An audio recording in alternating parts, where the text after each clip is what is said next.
Streepy from Glue and Glitter, and today I'm going to show you how to make pumpkin spice baked apples in your air fryer. I love making baked apples in my air fryer. They're a great healthy treat for Halloween. You can also make them as a quick and healthy dessert for Thanksgiving or for Christmas, or really just for every day. I've been eating these for breakfast a lot, and they make a great breakfast too. I love making the baked apples in my air fryer because it takes half the time that it takes in the oven. You only need to cook these for 15 minutes, so it's really like less than half an hour from start to finish, depending how quickly you can core your apples, which I'll get into. But first, I want to introduce you to my air fryer. This is the Zen Chef Pro XXL air fryer, and they're sponsoring this video. Thank you, Zen Chef.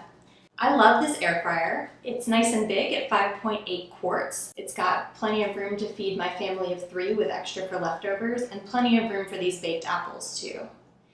It's also very easy to clean. You can cook with little to no oil. There's no oil at all in this baked apples recipe. It's also the quietest air fryer that I've ever owned. I think you're gonna love it as much as I do. But enough about my air fryer. Let's talk about these baked apples. They're super easy to make. All that you need are some apples. I would choose ones you like. I tend to go with like a gala. And then for the filling, all that you need is just some rolled oats, pecans, raisins, a little bit of pumpkin spice, and maple syrup. It's super simple. You just mix all this stuff up in a bowl, stuff them into your apples, and you're ready to go. There are a couple of things to know about this recipe. The first thing is that coring your apples properly is really important.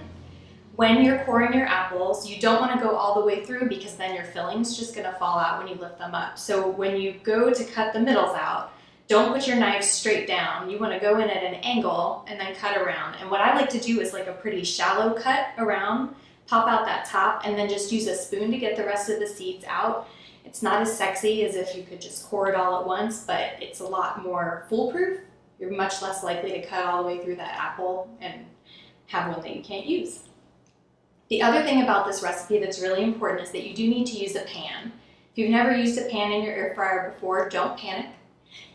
Any oven-safe dish that fits comfortably into the air fryer, so you just need a little room around the edge so the air can still circulate, will work. I actually bought a pan that's made for going in the air fryer, but any oven-safe dish will work. If you're using a metal dish like this, you want to also use a silicone baking mat underneath or a silicone trivet or something, just to keep it from coming straight into contact with the basket, because the metal from the pan could scratch your basket and then your non-stick won't work as well. That's no good.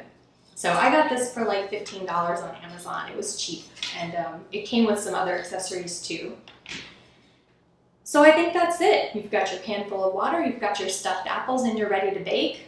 Let's cut to the overhead and see how to do it.